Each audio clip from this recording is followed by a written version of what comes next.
50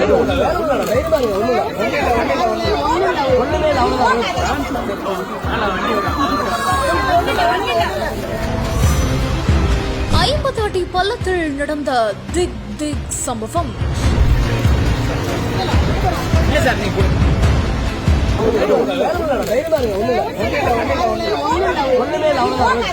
கொடைக்கானல் மலையில் நடந்த அதிபயங்கரத்தின் பின்னணி என்ன?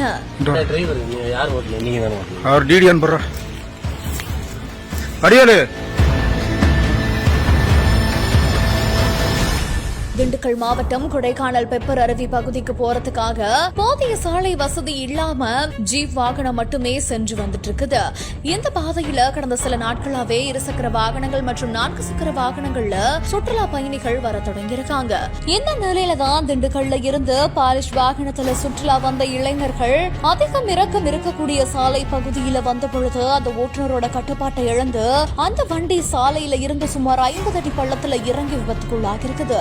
வாய்ப்பா இதுல பயணித்த யாருக்குமே எந்தவித உயிர் சேதமும் ஏற்படாம லேசான காயங்களோட தப்பிருக்கிறதா தகவல் வெளியாகிருக்குது. மேலும் வாகனம் பள்ளத்துல இருந்து சுவர் மேல மோதி நின்றதுனால பள்ளத்துக்கு கீழே விழாம பெரும் விபத்து தவிர்க்கப்பட்டதாகவும் தெரிய வருது.